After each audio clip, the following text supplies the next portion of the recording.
Et des nouvelles de Mazepin qui attaque à sans justice pour des salaires impayés apparemment. Il ne sait pas si le Raikkonen fera de même. Lorsque le contrat a été résilié, Haas avait des arriérés de salaire à mon égard. Ils ne les ont toujours pas payés. Il me semble que l'employeur devrait au moins compenser le salaire jusqu'au moment du licenciement et probablement verser une sorte d'indemnité de licenciement. Oui, alors l'indemnité, je pense que tu peux t'asseoir dessus, Mazepin. Après, oui, c'est vrai que s'ils n'ont pas payé tout son salaire, bon, c'est pas trop normal quand même. Quand le monde entier vous frappe, c'est probablement une mauvaise chose. Mais ce n'est que mon opinion. Ce que je dis, c'est que les obligations contractuelles n'ont pas été remplies. Mazepin a déclaré que la question de savoir si son père Dimitri poursuit également Haas pour le contrat de sponsoring résilié n'a rien à voir. Vous devez comprendre que nous avions 2 contrats indépendants. Et la rupture de l'accord avec le sponsor titre n'a pas eu d'impact direct sur mon avenir dans l'équipe. L'équipe a donc pris 2 décisions distinctes. Comme je n'ai pas vu mon argent, nous allons au tribunal. C'est mon histoire personnelle. Mazepin a confirmé avoir déjà déposé une plainte auprès du tribunal. Néanmoins, il est difficile de penser que sa présence n'était pas une condition sine qua non au partenariat entre Haas et Raikkonen, puisqu'il a perdu son volant quand la firme russe a quitté les carrosseries. Bah bien sûr, plus de sponsoring du Raikkonen, plus de Mazepin dans F1, c'est évident. Il n'y a que lui qui croit le contraire. Hein. Bon bref, je sais pas s'il aura gain de cause, en tout cas, bon, si Haas ne va pas verser tout son salaire, effectivement, c'est pas trop normal quand même. Même s'il reste un pilote nul, bon, il mérite quand même d'avoir le salaire qu'il devait avoir. C'est, voilà, c'est logique quoi, c'est normal. À voir ce que ça donnera. Ciao ciao. Rosberg prévient Russell, Hamilton déteste être battu par un coéquipier. Alors ça, Nico, tu l'as déjà dit, il me semble. Voyons ce qu'il nous dit d'autre. George a réalisé de l'excellent travail, voire phénoménal, si on tient compte du fait que la voiture est très difficile à piloter. Pour être aussi régulier, piloter aussi bien, ne pas commettre la moindre erreur, toujours tirer le max de la voiture. Il a été brillant. Le samedi au Canada, on aurait pu lui dire « Ok, reste prudent, ramène-nous une nouvelle 4ème ou 5ème place en qualif. » Mais non, il a dit « Je vais mettre les slicks. Seule la pole position m'intéresse. » C'est vraiment génial. Lewis pilote à son meilleur niveau, il a simplement été incroyablement malchanceux cette saison, avec toutes ces choses qui lui sont arrivées. Il a cette fois connu un week-end normal et a décroché un résultat plus habituel, mais de façon toujours aussi géniale. Ce duo de pilotes est si fort, c'est incroyable. Mais vous ne vous méprenez pas. Lewis déteste passionnément être battu par un équipier, il sera donc ultra motivé et poussera fort en interne. En course, la voiture de Mercedes était vraiment décente. J'ai aimé la manière avec laquelle George a progressé dès le départ, en dépassant les voitures les unes après les autres à l'épingle. Je pense qu'ils sont en progrès, mais il reste encore de la marge avant de rattraper Red Bull et Ferrari. Et ils ne pourront pas gagner Silverstone, ils sont encore trop loin. Ouais, malheureusement, il a pas tort, hein. Je pense que ça va être compliqué la victoire avec Silverstone. Hein. Certes, ils étaient pas très très loin en rythme au Canada, mais bon, il faut aussi voir que le tour se fait en 1,15 seulement au Canada. Ça peut un peu masquer le manque de perfo, quoi. Et puis c'est un circuit assez atypique, hein, le Canada, finalement. Max vient de réaliser quelques courses vraiment impressionnantes, il a une telle confiance et pilote à un niveau incroyable. Donc là, il parle de Red Bull. Il a piloté à la perfection malgré les circonstances difficiles en qualif, et la pression mise par Sainz ne doit pas être sous-estimée. À l'intérieur de la voiture, c'est un sentiment horrible. Vous avez tout exécuté à la perfection, mais à cause d'une voiture de sécurité, vous avez soudainement une Ferrari qui profite de la triple zone de DRS pour vous mettre une grosse pression. Si vous commettez la moindre erreur, il passera, mais Max a parfaitement géré la situation. Sainz est un bon pilote pour Ferrari, mais il n'a pas encore ce qu'il faut pour devenir champion du monde. En termes de perfo, Charles Leclerc a dominé lors de chaque course cette année. Il doit encore beaucoup progresser, c'était un peu une surprise après la saison dernière. Bien sûr, la voiture est complètement différente, alors peut-être qu'il a besoin de plus de temps pour comprendre. Et il évoque Alonso, pour finir. Je suis un grand fan d'Alonso en ce moment. Nous savons tous qu'en termes de capacité de compétence, il est l'un des meilleurs de tous les temps. Il va parfois manquer de cette compétence sociale. Il a souvent eu des difficultés lorsqu'il était au sein des meilleures équipes avec les meilleures voitures. Et il ne voulait plus vraiment de lui en raison des ponts qui ont été brûlés par le passé. Ça aurait été une de ses faiblesses pour ce qui est d'obtenir de meilleurs résultats, mais en termes de talent, il est l'un des meilleurs de tous les temps ou pas loin. C'est tellement cool pour lui de pouvoir toujours piloter à un tel niveau. J'étais dégoûté pour lui au Canada. Je voulais qu'il soit sur le podium. Je pense qu'Alpine a commis une erreur, ils auraient pu s'arrêter au stand. Il pilote incroyablement bien, et il ne devrait même pas y avoir de discussion quant au fait qu'il prenne la place de quelqu'un d'autre en F1. Il mérite largement d'être là où il est. Sa manière de piloter est spectaculaire, les fans du monde entier adorent ça, et il est un grand atout pour l'équipe Alpine. Voilà, que du positif pour Nico Rosberg, c'est magnifique. Tout le monde il est beau et il est content avec Nico Rosberg, mais tant mieux d'un côté, ça évite les aigreurs de certains anciens pilotes qui clashent pour un rien les pilotes. Il a juste dit que Sainz, bon, il n'était pas prêt pour être champion du monde pour l'instant, mais est-ce que c'est faux en même temps? Non, je pense pas que ce soit faux. Je pense qu'il a plutôt raison sur ça. Voilà, globalement, je suis d'accord avec Rosberg, comme souvent en fait, je suis souvent d'accord avec lui. Je l'aime bien moi Rosberg, ça va. Il est réaliste et posé dans ce qu'il dit. Allez, ciao. Magnussen s'agace d'une filière influençable au Canada. Une plainte d'Ocon la contrat entre au stand. Oh la petite balance Esteban, incroyable. Bah, franchement, bon, c'était pas trop dangereux, je trouve. Alors certes, il aurait pu risquer de tomber sur la piste, le bout là, qui était pété, mais bon, au pire, voilà, ça aurait fait une VSC, rien de grave, quoi. Hein. Vu qu'ils aiment bien les VSC, la FIA maintenant. J'ai juste eu un petit contact, rien de grave. Alors je sais pas si c'était quand il a touché Hamilton ou pas encore, ou c'était un peu avant peut-être. J'ai un peu raflé mon aile avant, et on m'a dit de rentrer au stand. J'étais en train de parler à Ocon, et il plaisantait en disant qu'il avait dit à la FIA que c'était une mauvaise chose. En plus, le mec avoue que c'est lui qui a balancé, quoi. Connaissant Magnussen, j'aurais pas fait ça, moi. On sait jamais, hein. Il est un peu vénère, Magnussen, quand il s'y met. Si vous savez que vous pouvez influencer la FIA comme ça, vous allez le faire, n'est-ce pas? C'est ce qu'il a fait. C'est bien joué de sa part, mais vous devez nous laisser piloter avec cette merde. Ce n'est rien. Oh! Très énervé, Kevin. Hein. Magnussen ne comprend pas qu'il ait dû changer son aileron, alors que ses perfos étaient bonnes. Hein. Toutefois, la pièce cassée risquait de se détacher. C'est sûrement ce qui a poussé cette décision. Le Danois se plaint de la fébrilité de la direction de course. Je suivais le rythme, la voiture tout allait bien. La voiture de devant, c'était Hamilton du coup. Il suivait son rythme. Il dit bon. Après, ouais, il était un peu plus lent quand même. Hein. Mais bon, moi c'est pareil. Hein. J'aurais été la FIA, j'aurais pas laissé. Enfin, j'aurais pas intimé l'ordre de rentrer pour réparer. Au pire, bon, il aurait perdu le morceau peut-être dans l'herbe au final. Avec la vitesse, le morceau serait parti dans un virage, j'en sais rien. Mais est-ce qu'il fallait vraiment le faire rentrer pour cette chose? Ce petit truc cassé, j'en suis pas sûr quand même. L'aileron avant était sécurisé, il était pas cassé. Repensez à Jeddah l'année dernière.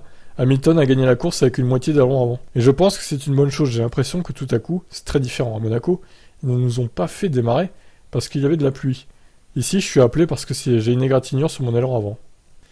C'est vrai, il a raison, hein. Franchement, il a raison. C'est lamentable. Autant je me suis énervé contre lui en Espagne parce qu'il a touché Hamilton. Bon, c'était plus de sa faute à lui qu'à Hamilton. Mais là, je suis plutôt de son côté parce que franchement, ça aurait pu arriver à n'importe quel autre pilote. Le résultat aurait été le même, il l'aurait appelé, quoi. Pour changer son aileron. Donc, bah voilà, Ocon, la petite balance qui a fait... qui a gâché, on peut le dire, hein, je pense. Qui a gâché la course de Magnussen. Hein. Parce que là, c'était fini sa course, l'arrêt si précoce. En plus, ils ont mis un temps pour le changer l'aileron avant. Chez As, ils ont mis au moins 10 secondes, voire 12. Oh là là. Bon alors, du coup, est-ce que vous auriez fait comme la FIA? Est-ce que vous l'auriez appelé pour qu'il change son aileron, Magnussen? Ciao, ciao. Musk affirme que près de 3,5% d'emplois seront prochainement supprimés chez Tesla. Entre 3 et 3,5 exactement, dans les prochains mois. Un employé sur 10 est concerné, tandis que le nombre d'ouvriers dans les usines augmentera progressivement. Ouais, donc en gros, ouais, ils vont virer les postes importants, comme on a vu hier. Hein. Et par contre, les ouvriers ils vont augmenter, du coup. Les ouvriers sont moins bien payés que les postes importants, évidemment. On a connu une croissance très rapide du côté des salariés, a déclaré Elon Musk au Forum économique du Qatar à Bloomberg ce mardi. Dans un an, je pense que nos effectifs seront plus élevés en salariés et en travailleurs horaires, mais pour l'instant, la réduction sera de 3 à 3,5%. Ces commentaires ont apporté plus de clarté à la situation du personnel de Tesla, après que Musk ait fait diverses déclarations internes et publiques sur la réduction d'effectifs au cours du mois dernier. Bon alors ça va. J'ai envie de dire que c'est un peu moins élevé que le 10%. 10% ça faisait beaucoup quand même. 3,5, bon, ça reste à peu près raisonnable. Bon, évidemment, c'est triste hein, pour ces gens qui vont du coup se retrouver au chômage. Mais vu que c'est des emplois qualifiés, j'imagine qu'ils vont retrouver du travail assez facilement. Ça devrait aller pour eux. Enfin, j'espère en tout cas. Vous en pensez quoi? Ciao. L'issue de la saison 2022 est-elle claire? On le croyait déjà en début d'année. Alors, qui a dit quoi là? La nette avance de Verstappen au championnat ainsi que les 6 victoires consécutives de Red Bull laissent planer le doute d'une saison déjà décidée sur le plan sportif. C'est l'avis de l'ancien ingénieur de Bridgestone chez Ferrari, Kees van der Grint. Cependant, il note toutefois que l'on entendait la même chose après les 2 victoires de Charles Leclerc au sort de Melbourne. Ouais, enfin là, c'était quand même très tôt dans la saison. Hein. On pouvait s'attendre à des retournements de situation. Là, le problème, c'est que la dynamique se poursuit pour Red Bull et Verstappen, donc on est presque à mi-saison, et là, il va falloir vraiment, maintenant, dès Silverstone, que Ferrari renverse la tendance avec un doublé, s'ils veulent avoir l'espoir de revenir. Ça a été décidé, c'est clair, a déclaré Van de Grint, pardon. D'un autre côté, lorsque Verstappen a abandonné 2 fois il y a quelques courses, nous avons également dit que c'était décidé, mais Max a été tellement parfait au Canada que je crains qu'il continue à gagner. Ce n'est pas trop grave, tant qu'il a de la concurrence. Van de Grint regrette de ne pas avoir vu Sainz plus agressif derrière Verstappen au Canada, ce qui aurait pu, selon lui, permettre à l'Espagnol de gagner sa première course en carrière et faire perdre des points au pilote Red Bull. Je ne pense pas qu'il soit un lion, un combattant. Je veux dire, regardez combien d'occasions il a eu. Il en a nécessité... Bah, justement, il a pas eu beaucoup d'occasions. Enfin, moi je veux bien. Après, il aurait pu se jeter ligne droite avant la dernière chicane, mais bon, ça aurait été kamikaze. Les deux seraient partis à l'abandon. Bon, moi, ça m'aurait arrangé. Hamilton aurait gagné, du coup, mais bon. Est-ce que c'est fait faire ça? J'en suis pas certain. Le problème, c'est qu'il y avait un petit déficit en ligne droite, en vitesse de pointe quand même, pour tenter un dépassement. Je suis pas trop d'accord avec lui pour le coup. Je suis désolé de le dire, mais si Max avait été dans cette situation, je pense qu'il aurait saisi ses 10 chances. Ouais, mais encore une fois, il avait plus de Vmax. Max. Binotto, directeur de Ferrari, a défendu Sainz après le drapeau d'Ami. Il est difficile pour lui de dire que Sainz n'a pas bien fait, mais au fond de lui, il sait aussi que Sainz aurait dû gagner la course. Ajoute Van de Grint. L'opportunité de gagner ne se présente pas très souvent, et pourtant, il y avait une autre opportunité, il l'a encore laissé passer. Alors, je sais pas s'il parle aussi de Monaco, mais bon... Encore une fois, pareil, il va dépasser à Monaco, quoi. Je suis pas fan de Sainz, mais bon, il faut quand même pas l'accabler pour rien non plus, quoi. Un autre néerlandais, l'ancien pilote de F1 Christian Albers, pense que Ferrari a une voiture plus rapide en qualif que Red Bull. Ils sont juste en train de faire un terrible gâchis. Ouais, c'est peut-être vrai, mais c'est en course que les points se marquent, pas en qualif. Nous ne pouvons pas oublier que Leclerc aurait facilement gagné à Barcelone, mais l'équipe a tout gâché à Monaco. Il aurait pu facilement terminer deuxième à Imola, mais il a fait cette erreur. C'est juste une combinaison de fiabilité et d'erreur, à la fois des pilotes et d'équipe. Le patron Toto Wolff de Mercedes note qu'il sera impossible pour ses pilotes de remonter, d'autant que Red Bull a trouvé une solution pour remonter l'arrière de sa monoplace. Il était intéressant de voir la très grande différence entre la Red Bull et la Mercedes ici. En réalité, ils ont à nouveau une configuration à forte inclinaison, et nous sommes à l'extrême opposé, avec une voiture plate. Il suffit donc de regarder le chrono pour savoir dans quelle direction aller. Oui, mais alors c'est pas la première fois que Red Bull fait une voiture à forte inclinaison, hein. Et depuis le temps, il devrait savoir que c'est quand même très efficace. Donc bon, je veux bien qu'il y ait une nouvelle réglementation qui redistribue les cartes et on puisse partir sur un concept complètement différent, mais bon. Là, de toute façon, la saison est cuite, hein, pour Mercedes. Ce sera des podiums au mieux, et franchement, une victoire, vraiment, s'il y a des 4 prétendants qui font de la merde, peut-être une victoire, oui, sûrement même, d'une des deux Mercedes, mais bon, il faudrait vraiment qu'il se passe des trucs de fou, hein, sur la piste quand même. Après, tout est possible avec une course sous la pluie, un strike d'un pilote, on l'a vu en Hongrie l'année dernière, hein, Bottas qui a fait un strike là, on sait jamais, ça peut arriver. Mais à la régulière, ça va être compliqué pour Mercedes. Donc, pour répondre à la question du titre, est-ce que la saison est pliée, en gros? Bah, on va attendre de voir quand même. On va dire jusqu'à la mi-saison, voire peut-être jusqu'à la Hongrie, juste avant la pause estivale. Par contre, si c'est toujours pareil après la Hongrie, c'est plié, c'est sûr. Là, il n'y a aucun moyen pour Ferrari qui rattrape. Et là, ils ont 4 courses en gros. Ils ont Silverstone, Autriche, France et Hongrie pour renverser la tendance et reprendre des points Red Bull. S'ils y arrivent à ces 4 courses, Ferrari, on a peut-être un espoir d'avoir une belle deuxième partie de saison. Voilà mon avis. Et le vôtre, alors c'est quoi? Ciao. Russell prévient, le problème du marsouinage est loin d'être résolu, même si Mercedes a été peu touché au Canada finalement. Dès Montréal, les équipes pouvaient ainsi ajouter un deuxième plancher afin d'améliorer la rigidité de leur monoplace. Mercedes essayait cette solution durant les essais libres du vendredi, mais choisissait finalement de s'en passer pour le Grand Prix. Malgré ça et la nature très bosselée du circuit, Gilles Villeneuve, Hamilton et Russell n'ont pas souffert de marsouinage durant la course, comme l'explique le plus jeune des deux Britanniques. C'était bosselé, vraiment très bosselé sur cette piste. Nous n'avions pas de marsouinage, nous rebondissions dans la ligne droite et tapions le sol. Y a-t-il donc un espoir que l'écurie allemande soit finalement parvenue à maîtriser le phénomène? Non, d'après Russell, qui explique que ça dépend de plusieurs données, selon les circuits. Je pense qu'il y a plusieurs facteurs, le vent en est un, les bosses d'un circuit à l'autre. L'ajout d'un deuxième plancher qui fait partie des mesures apportées par la FIA n'a servi à rien. C'est pourquoi nous ne l'avons pas utilisé en course. Le problème inhérent à ces voitures 2022 est donc loin d'être résolu. Classé 4ème derrière Hamilton, George Russell choisissait de ne pas s'arrêter lors de la première VSC, mais il n'a aucun regret, estimant que ça n'aurait rien changé à son résultat final. Tout est facile avec le recul, j'aurais probablement préféré m'arrêter lors de cette première voiture de sécurité virtuelle, mais en fin de compte, je pense pas que ça aurait changé le résultat final. Le rythme était très bon lors des deux premiers relais. Lors du dernier relais, juste avant la relance, je ne sais pas pourquoi, mais je ne parvenais pas à faire fonctionner mes pneus. C'est dommage de reculer quelque peu, de ne pas pouvoir me battre, mais la 4ème place est néanmoins un bon résultat. Ouais, alors c'est pour ça qu'en fait, il n'a pas réussi à suivre Hamilton. Ses pneus n'étaient pas en bonne température apparemment. Sachant que bon, dans les deux premiers relais, ils étaient à peu près au même rythme les deux, c'est pour ça que ça m'étonnait de le voir si loin comme ça là. On a l'explication. Donc voilà, bon. Alors je sais pas qui croire, parce que Toto Wolff a l'air de nous dire que le marsouinage est réglé, mais qu'il y a d'autres soucis, comme la rigidité, etc. Mais Russell a l'air de dire que c'est pas totalement réglé. Donc là, mettez-vous d'accord les mecs. Hein. Écoutez, on verra bien dans les prochaines courses ce que ça donne. Ciao ciao. Latifi ne sent pas sa Williams capable de faire ce qu'en fait Albon. Alors il va insinuer quoi en fait là? Il insinue que Albon a une meilleure voiture que lui? Mais c'est peut-être toi en fait Latifi qui n'est pas capable de faire ce qu'Albon fait en fait, tout simplement. Nous devons utiliser cette pause de 2 semaines et essayer de comprendre, voir si nous pouvons trouver quelque chose. Pour moi, ça doit être quelque chose d'assez fondamental. Parce qu'il y a une situation, il n'y a aucune situation en conditions de piste même lorsque les autres ne poussent pas à fond, et moi oui, dans lesquels le rythme est compétitif. Donc nous verrons, nous essaierons de nous remettre à zéro à Silverstone, et on partira de là. Latifi pense toutefois qu'il y a un loup sur son monoplace, dont il ne parvient pas à tirer ce qu'il pensait être capable de donner. Il précise qu'il voit Alex Albon tirer davantage parti de la FW44, sans comprendre comment y parvenir de son côté. Je pense que c'est bien au-delà de la question du style de pilotage. Bien sûr, au début de la saison, il y avait une partie de ça. Vous pouvez peut-être encore attribuer une partie de l'écart de temps autour à ça, mais pour moi, bien au-delà de ça, bien au-delà des limites de la confiance que j'avais au début, le rythme n'est tout simplement pas là. Il y a des situations où je ne sens pas que ma voiture est capable de faire ce que je vois qu'il fait sur les données. Ce n'est pas un sentiment agréable à vivre, c'est un peu déroutant, pardon. Donc encore une fois, nous allons utiliser cette pause de 2 semaines pour voir ce que nous pouvons analyser. Alors moi, je pense que le loup se situe entre le volant et le siège, en fait, tout simplement. Donc voilà, mon avis là-dessus. Je vous laisse me donner le vôtre. Ciao.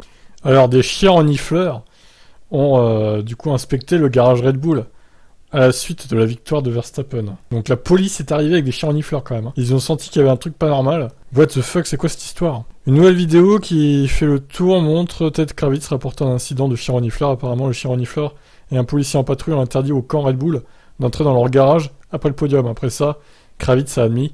C'était un moment étrange pour la police canadienne de venir avec des chiens renifleurs à la recherche de 3 petits points, tout ce que les chiens renifleurs recherchent, donc de la drogue notamment. Dans la vidéo, on peut voir Kravitz blâmer également les canettes Red Bull, bien qu'il n'ait révélé aucune autre raison pour les patrouilles. Les canettes gorgées de sucre et de caféine pourraient avoir un sens. Ouais, c'est bizarre quand même. Et donc après, ça parle de la course, voilà. Rien d'autre à se mettre sous la dent. Voyons le tweet de Sky Sports. Ah, il y a même une vidéo, est-ce qu'elle passe ou pas la vidéo? Je suis pas sûr, hein. Bon, bah écoutez, on peut pas la charger tout simplement parce que c'est bloqué pour la France. Donc il y a une autre vidéo là, d'une chaîne avec une voix robotique qui lit des articles. Voilà, on a quelques photos. C'est un délire ça quand même. Ouais, enfin il y a 3 photos, je suis même pas sûr que ce soit un rapport totalement avec l'affaire. Bon bref.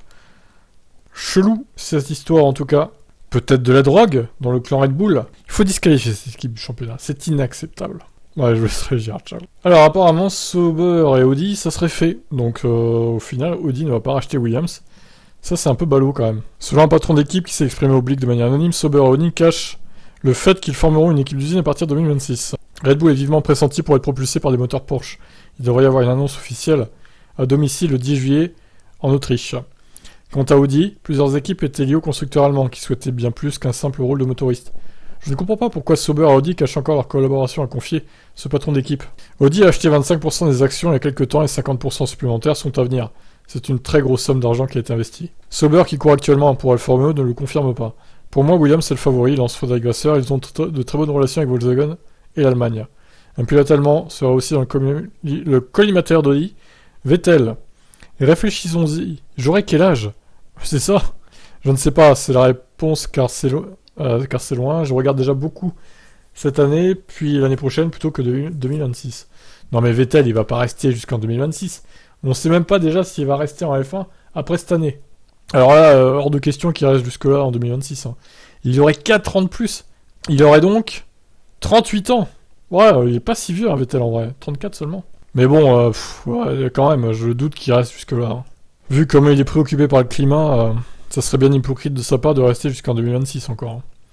Mais je pense que c'est une bonne nouvelle que l'on parle de nouvelles équipes en F1 comme Andretti et de grands constructeurs. La F1 semble gagner en popularité, alors qui sait à quoi ressemblera le sport en 2026. Bon, c'est dommage que le patron soit anonyme.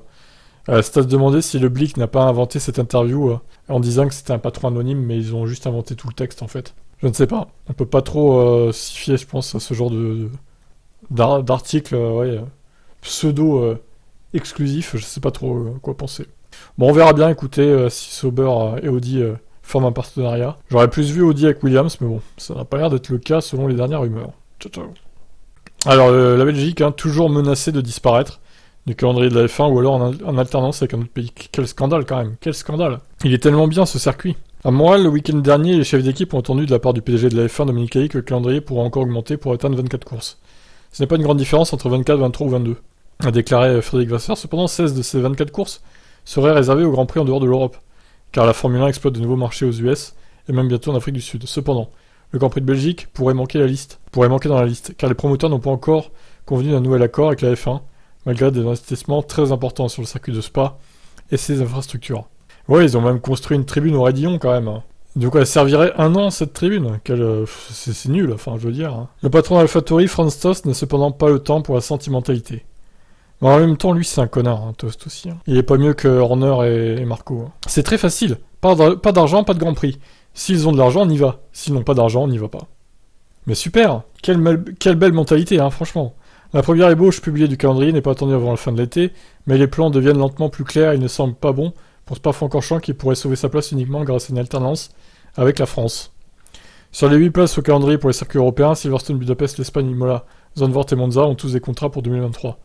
Les négociations sont toujours en cours avec Monaco et l'Autriche devrait renouveler car le circuit appartient à Red Bull. Ça signifie que les 8 dates européennes seraient déjà remplies. Alors du coup ça fait combien là 2, 3, 4, 5, 6, ça fait que 6 pour l'instant, 6 sur 8.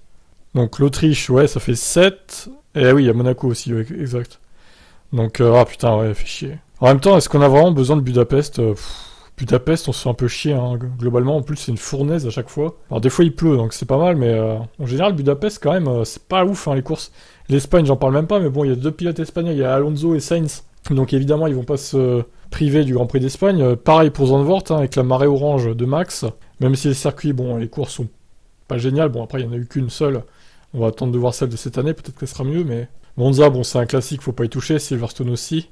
Monaco, c'est toujours le même débat. Est-ce qu'on doit garder Monaco malgré qu'il se passe rien? Mais ça reste un classique aussi. L'Autriche, ça appartient à Red Bull, effectivement, il restera aussi. Ouais, donc en gros, il n'y a plus de place pour la France, il n'y a plus de place pour la Belgique. C'est un enfer, c'est totalement infernal. Au pire, vous rajoutez une course, ça fait 25, et puis voilà. Ils ont qu'à faire Spa, Zandvoort et Italie, et puis voilà. Ce sera un triple leader. Moi, je dis ça peut le faire.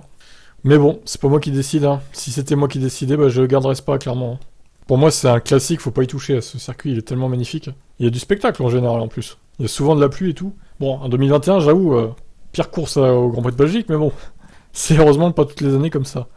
Bon, je vous laisse commenter. Est-ce que Spa doit disparaître ou pas? Ciao. Selon Andreas Seidel, directeur technique de McLaren ne méritait pas de points au Canada. Bon, au moins, si même lui le dit... Un dimanche après-midi très décevant pour nous ici à Montréal. Ce fut un week-end difficile en général, avec une voiture manquant de rythme et ayant des problèmes de fiabilité. On a eu un problème opérationnel lors du double arrêt au stand pendant la période de sécurité virtuelle. Ouais, très très long arrêt effectivement. L'Allemand détaille la raison du double arrêt raté, qui a vu Norris patienter trop longtemps. Je veux pas trop entrer dans les détails car c'est quelque chose que nous devons examiner en interne en tant qu'équipe. Ce qui n'a pas fonctionné. Comme je l'ai déjà dit, au final c'est un problème de communication au sein de l'équipe qui est à l'origine du retard. Seidel déplore les divers problèmes rencontrés et refuse d'accabler ses pilotes. Nous devons reconnaître que nos concurrents ont fait un meilleur travail, et donc nous ne méritons pas de points. Nous n'avons pas donné à Lando ou Daniel le package qu'ils méritaient, donc nous devons leur présenter des excuses. Mes remerciements vont à notre équipe ici sur le circuit, à l'usine et à nos collègues de Mercedes HPP pour leurs efforts tout au long de cette double course. On doit également profiter de cette occasion pour apprendre et revenir plus fort dans 2 semaines pour notre course à domicile à Silverstone. Et oui, mais là, la pire course de l'année, je crois, pour McLaren, clairement. Donc voilà, je vous laisse commenter. Binotto, c'est une question de temps avant que Sainz ne gagne un Grand Prix.